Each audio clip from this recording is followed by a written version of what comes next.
발표를 시작하기에 앞서서 저는 이천 선약교회 등록교인이 된 지 이제 막 1년이 지난 성도고요. 그렇기 때문에 김홍전 목사님의 강설이나 서적 등을 접한 지는 얼마 되지 않은 사람임을 고백합니다. 그러나 감사하게도 작곡학도로서 김홍전 목사님께서 찬송가를 통해서 보여주신 신앙적인 메시지들을 조금이나마 발견할 수 있었습니다. 그래서 이 자리에서 함께 이 내용들을 미약하게나마 나눌 수 있음을 진심으로 감사드립니다. 네, 들어가겠습니다. 찬송은 교파나 교단별로 여러 갈래가 있다고 할 수 있습니다.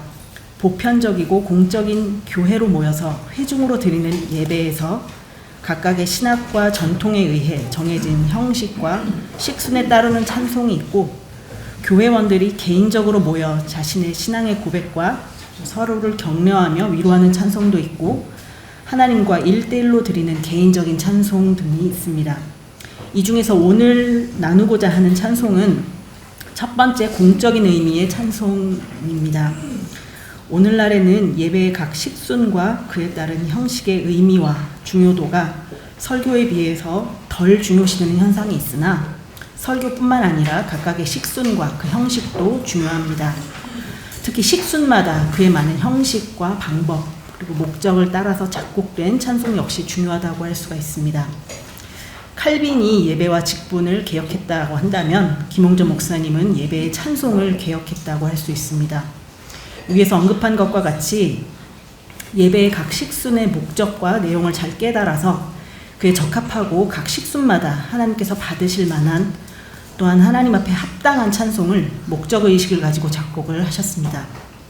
새 노래로 노래하라는 찬송에 대한 가르침에서 자세히 나와 있듯이 성전에 나아가서 하나님께 예배하고 물러나오는 과정과 그 절차 속에 나타내야 할 정신 등을 담아서 영광송, 성삼위송, 경배송, 헌상송, 송영으로 예배 모범을 구성하셨습니다. 물론 신약의 성도로서 성전의 실체가 되신 그리스도 안에서 그러한 절차를 따르게 하셨습니다. 오늘 이 시간에는 그렇다면 김홍전 목사님의 이러한 예배 음악의 개혁이 실제 예배의 모범 중에서 그 각각 찬송가 속에서 어떻게 구현이 됐는지를 살펴보고자 합니다. 이를 자세히 보기 전에 서양 음악의 역사를 잠깐 보려고 합니다. 서양 음악이 역사 속에서 어떤 방향과 목적으로 진행되었는지를 보려고 하는데요. 그 다음 페이지에 제가 악보를 하나 실어놨습니다. 왜 서양 음악사를 잠깐 봐야겠다라고 생각을 했느냐면, 지금 제가 넣은 게 영광송 9번이죠. 딱 그냥 봤을 때 우리가 알고 있는 일반적인 찬송가의 형식이 아니죠.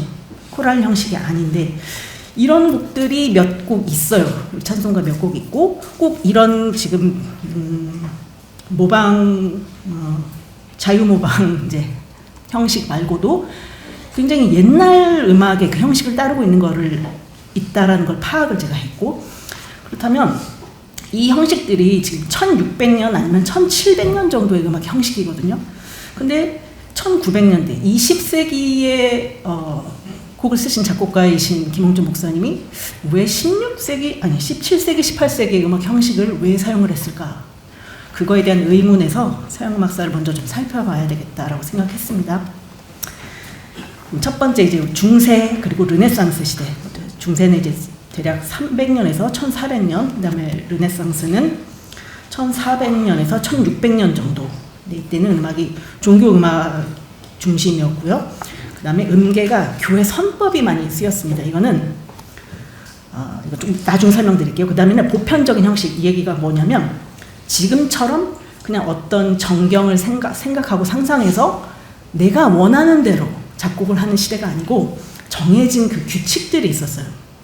그래서 그냥 좀 읽어보면 다성부 음악적이고 대위법 중심이고 작곡의 방식이 개인적이 아닌 정해진 규칙을 더 중시하는 그런 시대였다고 저는 판단합니다.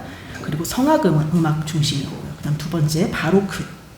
1600년에서 대략 1750년경 이 시대에 조성음악이 확립이 되는데, 조성음악이 확립됐다는 게 무슨 이야기냐면, 결국 정말 아주 쉽게 간단하게 설명을 하면 도레미파솔라시 도가 확립이 된 거예요. 그 전까지는 이게 확립이 되지 못했습니다. 그래서 그 전에 이 도레미파솔라시 도가 나오기까지의 그 전에 다양한 음계들이 있었어요. 그것들을 우리가 교회 선법이라고 합니다. 그래서 아까 목사님께서 잠깐 얘기하셨는데, 왜 우리가 중세나 르네상스 시대 이렇게 시편 찬송들을 이렇게 좀 들어보면 뭔가 미묘해요.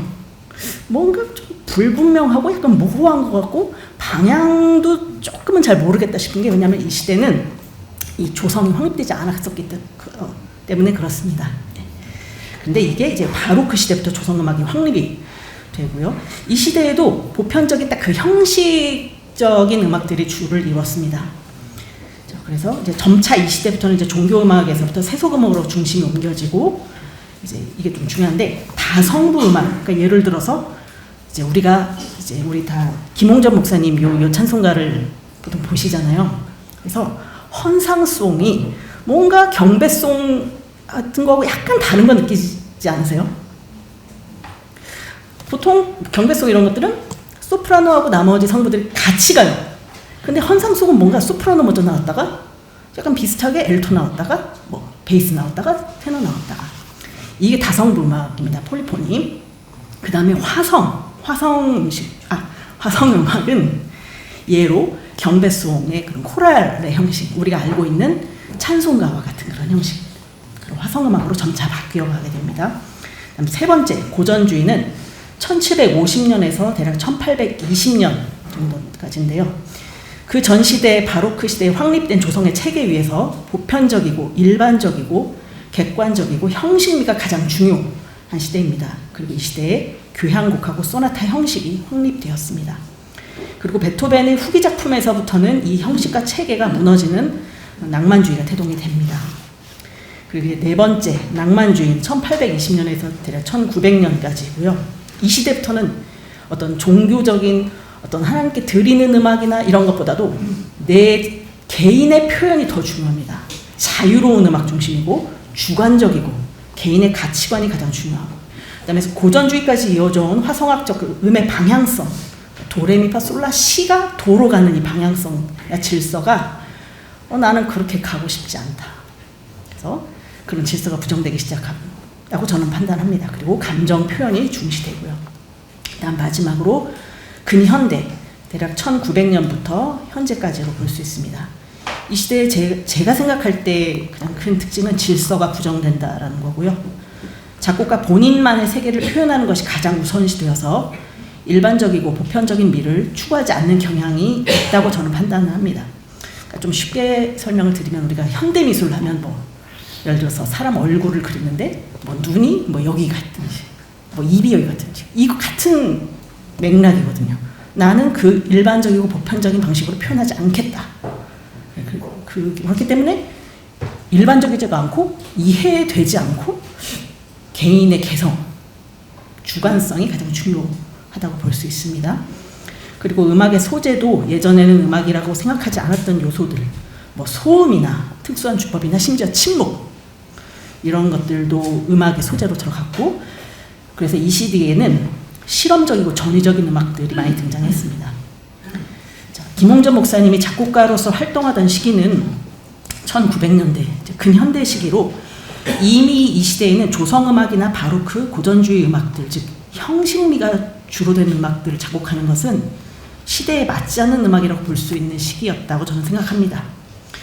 이러한 때에 김홍전 목사님은 오히려 시대를 역행하여 일반 은총적으로 더 합당한 형식미, 절제미, 보편성, 이성적, 객관성이 있는 찬송을 작곡하였습니다.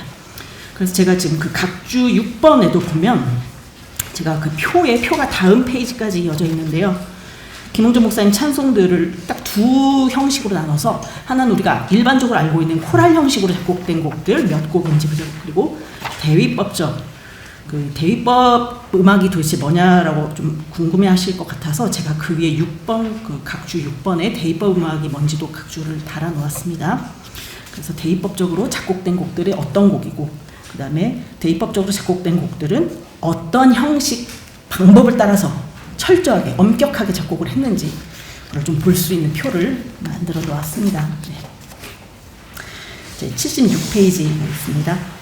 예배에 올려드리는 찬송은 감성적, 감정적인 것보다는 좀 더 이성적일 필요가 있다고 저는 생각합니다.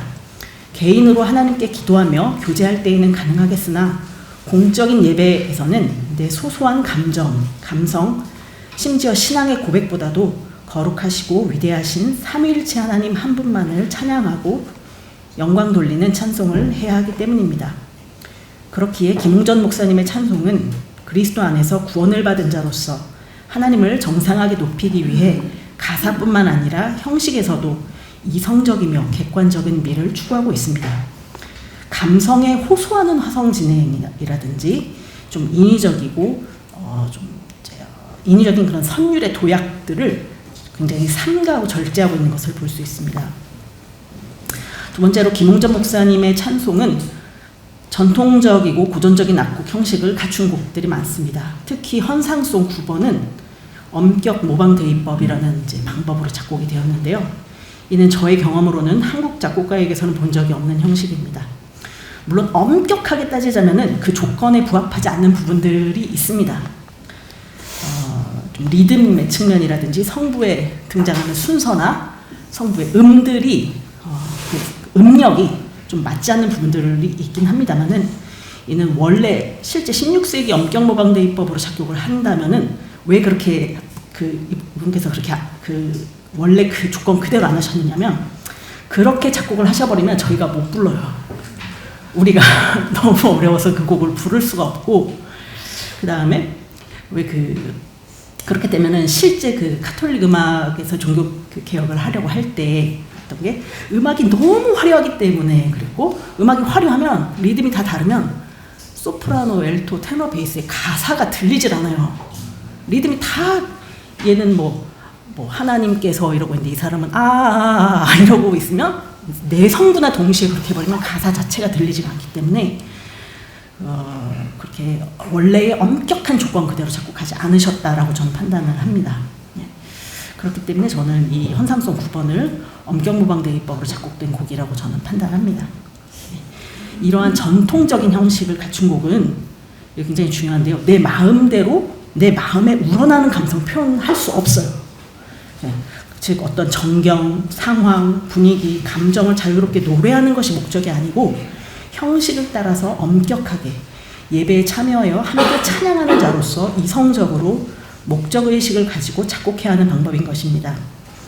그렇게 하나님 앞에 예배를 드린다는 목적의식을 가지고 김홍전 목사님은 아무 의미나 쓸 수 있는 자유작곡, 낭만주의적인 자유작곡보다는 엄격성을 가진 대입법을 주로 사용하셨다라고 저는 판단합니다. 자, 이제 좀 더 구체적으로 김홍전 목사님의 찬송의 음악적인 특징과 그것이 그리스도의 몸인 교회아로서의 삶의 과정과 목적에 어떤 관련이 있는지 살펴보고자 합니다. 첫 번째는 인상에 남지 않는 선율입니다. 김홍전 목사님의 찬송가의 특징 중에 하나는 선율이 인상에 잘 남지 않는다는 것입니다. 이는 예배를 드리는 이의 생각과 마음이 음악에 분산되지 않고 오직 하나님께만 집중할 수 있도록 의도한 것입니다. 보통의 작곡가들은 리듬, 화성, 음력, 악기, 샘여림 등을 총동원해서 선율의 개성과 강한 인상을 주기 위해서 노력을 합니다. 그러나 김홍전 목사님은 그가 배운 음악적 지식과 경험을 모두 동원해서 오직 하나님께만 집중되고 음악은 그 수단만 될 수 있도록 작곡을 하셨습니다. 이는 오직 성신 하나님의 역사로만 가능한 자기 부인의 결과라고 저는 생각이 됩니다.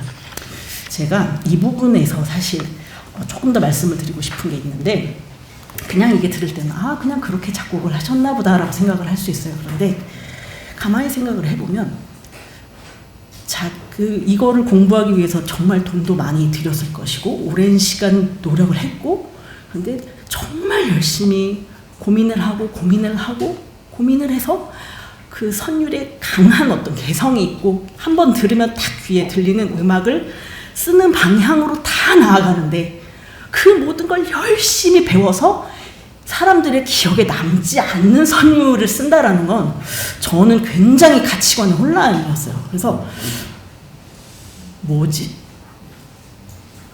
그래서 사실 이거를 읽고 있는 지금도 사실 마음 한켠이 좀 무겁고 좀 혼란스럽기도 해요. 이런 작곡가를 전 본 적이 없습니다. 그 모든 걸 배워서 하나님 한 분만 진짜 높이고 아무도 나 기억하지 못하게, 내 음악도 기억하지 못하게, 했다라는 거는 생계는 어떻게 하나요? 이거 배워와서 돈 벌어야 되지 않습니까? 좀 더 기억나는 곡 써서 우리가 세상음악 하자는 거 아니지 않습니까? 찬송도 좀 약간 좀 성악 가수들 이렇게 좀 써서 같이 연주도 하고 하면 레슨도 좀 더 들어올 수 있고 일자리도 좀 더 생길 수 있는데 그걸 의도적으로 안 했다라는 것은 저에게는 그럼 이분은 생활을 어떻게 하려고 하셨던 거지? 저는 굉장히 혼란스러웠어요. 그래서 저는 이게 그냥 인상에 남지 않는 선율 썼네 이 수준이 아니었습니다. 그래서 어쨌든 또 이를 위해서 김홍전 목사님은 그럼 어떤 방법으로 해서 인상에 남지 않는 선율을 썼느냐 하면 감정을 고양시키는 그 특정 음정들이 있어요. 도약을 높이 하는 그런 음정들이나 강한 비화성음을 잘 쓰지 않으셨고 비화성음도 이렇게 순차적으로 도, 레, 미 이런 식으로 그래서 사람들이 들었을 때 불협감이 잘 느껴지지 않도록 선율에서 약하게 그런 사용하신 경우가 많았습니다. 이 비화성음은 선율의 긴장을 유발시키고 그리고 이 긴장을 해소시킴으로써 선율에 역동감을 줄 수가 있습니다. 그러나 이러한 비화성음을 절제하여 사용함으로써 인간적인 감정의 고향이 아닌 삼위 하나님의 높으심을 찬양하는 잔잔하고 무던한 선율이 됩니다. 그리고 리듬도 대체적으로 2분음표, 4분음표, 8분음표 등을 사용하셨고 부점 리듬이나 당김음이 주는 역동성도 좀 삼가한 것으로 보입니다. 그 다음에 이제 제가 이거 실수를 하나 했는데요. 헌상송 3번이 2번 협응적 화성 진행보다 위로 있어야 됩니다.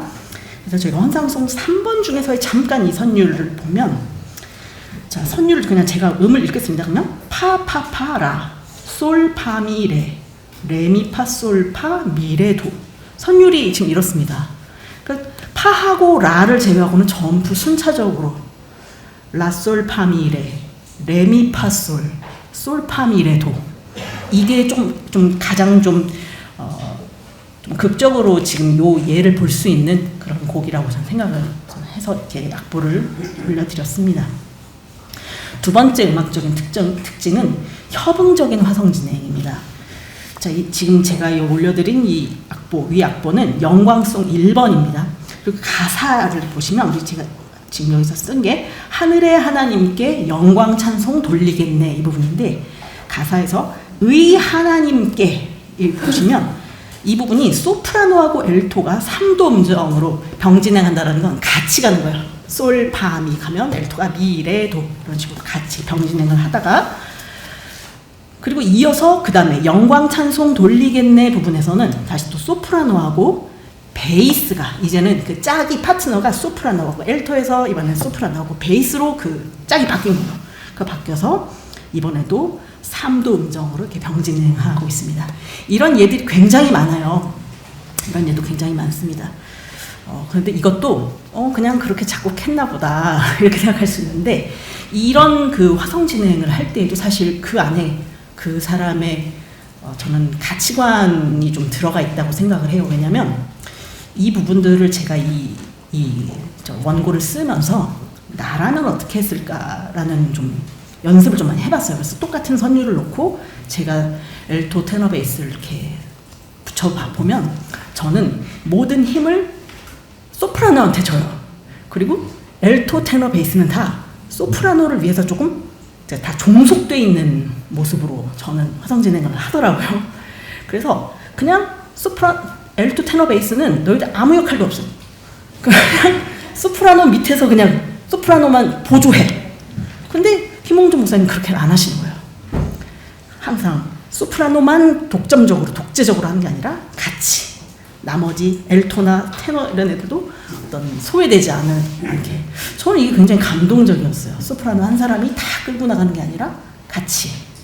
네. 이게 더 드러나는 게 그 다음 표 송영 1번인데요.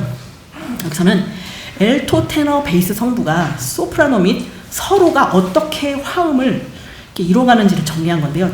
그냥 보실 거 없어요. 우리 이거 막 다 설명하기보다도 우리 지금 4번 마디 4번부터 그 다음 페이지에 24마디까지를 표를 보시면 한 마디도 빼지 않고 모든 성부들이 다 짝을 이뤄서 가고 있어요. 처음에는 베이스하고 소프라노가, 그 다음에는 테너하고 소프라노가, 그 다음에 엘토하고 베이스가 이런 식으로 끝까지 다른 성부들과의 협응을 통해서 곡을 진행을 시키고 있습니다. 네. 그래서 이제 80페이지에 보시면 중간 부분을 보시면 이러한 협응적인 화성 진행을 통해서 교회를 이루는 각각의 교회아가 서로와 협응하고 조화를 이루는 가운데 하나님 나라를 살아가는 모습을 볼 수 있지 않나 생각하게 됩니다. 소프라노 선율에 혼자서만 이렇게 집중되는 것이 아니라 소프라노와 각각의 성부들이 조화와 화음을 이루는 모습이 우리 교회와의 소망이 아닐까 생각을 해봅니다. 그다음 세 번째는 연주의 해석 확장입니다. 각 악곡에 합당한 연주의 해석을 가지고 불러야 하지만 지금 특히 송영 1번 이 1번이 연주의 해석과 표현의 범위를 확장시킨 곡이 아닌가 생각을 합니다. 송영 1번을 보면 먼저 처음부터 16마디까지 혹시 송영 1번 다 아시나요? 그 송영 1번이 이 찬송가 165페이지인데요. 그죠? 처음에는 대위법적인 부분이에요. 그래서 처음에 소프라노 나오고 각자 이렇게 선율들을 다 각자가 부릅니다. 부르다가 맨 마지막에 아멘 아멘 이 부분에서는 리듬이 다 같아지는 화성적인 부분으로 바뀌거든요. 그런데 여기서 그렇다면 보통은 첫 부분보다 두 번째 부분이 리듬이 같아지니까 소리가 커지는 게 당연하지 않습니까?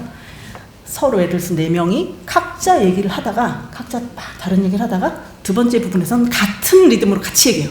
그럼 당연히 자연스럽게 소리가 커져야 되는데 반대로 처음 부분은 피아노 여리개가 제시가 돼 있고 두 번째 그 부분 화성적인 부분에서는 피아니시모 더 여리개 이렇게 되어 있는 겁니다. 그래서 저는 이거를 사실 굉장히 좀 고민을 많이 했어요. 이거 김홍조 목사님 이걸 어떻게 부르라고 이걸 제시를 하신 걸까? 그래서 단순히 소리를 처음에 작게 내고 두 번째 부분은 더 작게 내고 이거를 요구하신 것일까라고 생각을 해봤는데 근데 저는 이 두 부분을 서로 대조되는 것들을 표현하기 위해서 연주자가 자유롭게 그리고 다양한 해석을 할 수 있도록 해석의 여지를 넓힌 작품이라는 저는 생각이 들어요. 이게 저는 이 곡 작품이라고 봅니다. 그래서 예로 그냥 단순히 처음 부분 크게 부르고 그 다음 부분 작게 불러라 이게 아니고 창법을 변화를 시킨다든지 발음이나 호흡법 등에서 성악의 연주 테크닉이 있지 않습니까? 그 모든 것들을 동원해서 이 다른 이 대조되는 부분들을 표현을 해라라는 그 찬송가에서 사실 이런 거 요구 잘 안 하지 않습니까? 근데 이게 1945년도인가 작품인데 굉장히 전 놀랍다라고 생각을 합니다. 음악적인 상상력도 굉장히 아름답다라고 생각을 하고요. 자, 이렇게 하는데 이제 네 번째는 절제미입니다. 위에 3번 항목 연주의 해석 확장이라는 것과 그 연결해서 생각을 해보면 샘여림 등 악상 기호를 세밀하게 표현하도록 연주 해석의 범위를 확장시켰습니다. 그런데 또한 동시에 그건 역시도 음악이 예배를 방해하지 않도록 절제할 것을 또 요구합니다. 이 부분은 이제 송영 1번의 피아노 반주 부분을 보면 알 수 있는데요. 그 김홍전 목사님의 찬송가의 피아노 반주 부분을 보면 대개 성악 성부를 그대로 그냥 그 연주하는 정도에 머물고 있어요. 그 소프라노가 예를 들어서 도, 레, 도 그러면 피아노도 그냥 그 똑같은 음역대에서 도, 레, 도 이렇게 치는 정도예요.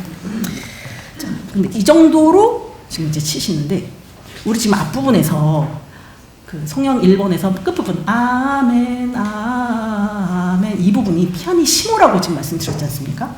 그럼 나라면 어떻게 했을까를 생각을 해봤어요. 그 부분을 소리를 더 작게 내야 된다라는 작곡가가 제시를 했다면 저였으면 그 부분을 피아노를 음역을 확 높여가지고 약간 종소리처럼 나게 저는 그렇게 썼을 것 같아요. 그렇게 하면 더 효과적이지 않나? 근데 왜 그 악보를 나중에 한번 꼭 이 송영 1번 악보를 한번 꼭 보시고 피아노 부분 악보를 보시면 아니 그 샘여림은 피아니시모로 돼 있는데 음역대는 피아노가 소리 너무 크게 나는 음역대를 주면서 피아니시모를 하라고 했다고 저는 생각을 해요. 그렇지. 근데 그런 음악적인 표현의 극대화를 위했다면 제가 하는 방식을 썼을 수도 있지만 음역을 높여서 아주 이렇게 뭐 반짝반짝거리는 듯한 그런 효과를 줄 수 있었겠지만 그렇게 안 하셨잖아요. 그 이유가 저는 성도들에 대한 좀 배려라고도 생각했어요. 예배에 집중하는 어떤 그런 음악에 대한 절제도 있지만 성도들에 대한 배려가, 왜냐면 그렇게 제가 하는 대로 쳐버리면 성도들은 갑자기 높아진 피아노 소리 때문에 헷갈렸을 거예요. 그리고 또 이게 지금 45년도에 작곡이 된 곡이기 때문에 또 그 당시에 성도들은 더 이게 좀 음악 좀 더 어려웠게 느껴졌을 수도 있고요. 그래서 이처럼 성도들을 배려하여 연주 해석을 다양하게 할 것을 요구하면서도 그러나 극단적으로 가지 않고 절제된 해석과 연주를 할 것을 요구하는 찬송이라고 저는 생각을 합니다. 다음에 이제 5번인데요. 온 정성을 다하여 부를 것을 소망하셨습니다. 우리 김홍전 목사님 찬송가는 이제 1940년대부터 1980년대까지 작곡이 되었습니다. 그래서 40년대에 14곡, 50년대에 6곡, 60년대에 52곡, 70년대에 12곡, 그리고 80년대에 한 곡을 작곡하셨는데요. 이 시대들이 대체적으로 지금 오늘날처럼 평안하지는 않았던 시대에 작곡된 곡들이라고 생각을 합니다.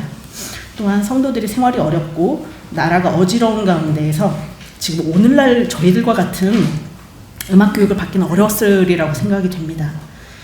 근데 이러한 시대의 상황 속에서 그 당시의 성도님들이 과연 이 김홍전 목사님의 찬송가 악보를 읽고 부를 수 있는 성도님이 얼마나 되었을지 의문이에요. 지금 아마도 김홍전 목사님은 이러한 찬송음악에 대해서 정성을 다해서 가르치시고 찬양을 부르게 하셨을 것으로 생각이 됩니다. 지금 오늘날 우리 성도들도 김홍전 목사님의 사성부 찬송가라든지 복합박자라든지 이런 세밀한 샘여림을 요구하는 찬송, 그다음에 16세기 대입법으로 작곡된 환상송 등을 부르는 게 만만치가 않습니다. 이 사실을 그 당시에 그 작곡을 하신 그 당시에도 목사님 본인이 모르셨을 리가 없다는 생각이 듭니다. 그럼에도 불구하고 어려워할 거라는 것을 충분히 아셨음에도 불구하고 목사님은 하나님께 공예배로 드리는 찬송가를 그냥 쉽게 재미있게 부를 수 있는 곡으로 작곡하지 않으셨습니다. 그 시대의 성도들이든지 오늘을 사는 저희 성도들이든지 본인이 부를 수 있는 최대한의 능력과 정성과 집중력으로 가장 높은 차원의 찬송을 올릴 것을 바라신 것이라고 생각을 합니다. 이제 마지막으로 6번 화성법인데요. 김홍전 목사님의 찬송가의 모든 곡이 그런 것은 아니지만 대체적으로 이게 좀 약간 슬픈 느낌이 나는 이제 단삼화음의 사용이 좀 제한적이고 딱 필요한 곳에서만 한 번 정도 이렇게 나오고 어떤 곡은 단 한 번도 나오지 않는 경우들도 있습니다. 그리고 특히 이제 약간 기쁜 느낌이 나는 장삼화음과 슬픈 느낌이 나는 단삼화음을 연속으로 이렇게 왔다 갔다 반복을 했을 때에 감정적인 약간 자극이 좀 생겨요. 뭐지? 뭐 쳤어? 뭐 이렇게 부를 정도로 딱 그 음악에 딱 귀가 딱 들리거든요. 그런 화성진행을 썼을 때. 근데 그러한 감정적인 자극을 피하고 보다 이성적으로 예배에 집중할 수 있도록 의도하신 것이라고 봅니다. 물론 제가 여기 쓰지는 않았습니다만 그렇지만 그렇다면 김홍전 목사님이 쉬운 화성 진행만 했느냐, 그렇지 않습니다. 제가 그래서 다 설명할 수는 없지만은 감화음이라는 화음도 썼고 증화음, 이거 굉장히 고급 화성이거든요. 그런 것도 아주 적재적소에. 그래서 제가 정말 공부 많이 하시는 분이구나, 정말 음악 공부 정말 열심히 하신 분이구나 생각을 했었어요. 마지막으로 이제 끝맺는 말 보겠습니다. 김홍전 목사님의 공예배를 위한 찬송가는 다양한 음악적 해석을 가능케 하는 작품이면서도 하나님만을 바라보고 예배하도록 하기 위해 절제된 찬송가입니다. 어떠한 마음과 정신으로 하나님을 예배해야 하는가에 대한 교훈도 담겨 있습니다. 그러니까 예배에만 집중하고 성도 간의 조화, 절제, 정성과 마음을 다하여 드리는 예배, 또 감정에 치우치지 않는 모습들입니다. 그리고 그 찬송가의 음악적 내용을 통해서 교회를 이루고 있는 각각의 교회화가 서로 조화롭게 협응하며 하나님 나라를 살기 원하는 김홍전 목사님의 소망이 담겨 있다고 판단을 합니다. 그리고 마지막으로 좀 남은 과제를 생각을 해봤는데요. 구약의 제사에 따른 오늘날의 예배의 식순하고 그에 따른 찬송가 사이의 관계도 있을 것 같아요. 우리가 좀 느껴지시고 성삼위송하고 경배송하고 뭔가가 미묘하게 달라요. 헌상송은 완전히 달라요. 왜? 저 솔직히 되게 고민했거든요. 왜 유독 헌상송을 16세기 대입법으로 왜 쓰셨지? 근데 아직은 전 지금 모르겠어요. 지금 모르겠고, 그래서 남은 과제는 이런 구약의 제사에 따른 오늘날의 예배 식순과 그에 따른 찬송가 사이의 관계를 연구하는 것이 필요하지 않을까 생각됩니다. 오늘 이렇게 귀한 나눔의 시간 저에게 기회를 주셔서 감사를 드립니다. 이 시간을 준비하면서 더욱더 예배에 대한 태도를 바로 하고 정성과 마음을 다하여 찬송과 예배를 올려드려야겠다는 생각이 듭니다. 제가 분석한 것은 정말 작은 부분이고요. 또 실수, 틀린 점도 있을 것이고 제가 정해놓은 어떤 이론과 판단에 아전인수격으로 조금 제가 쓴 부분들도 있을 거라고 생각을 합니다. 너른 양해를 부탁드리고요. 귀한 공부와 발표의 기회를 허락해 주신 교회와 여러분들께 감사를 드립니다. 감사합니다.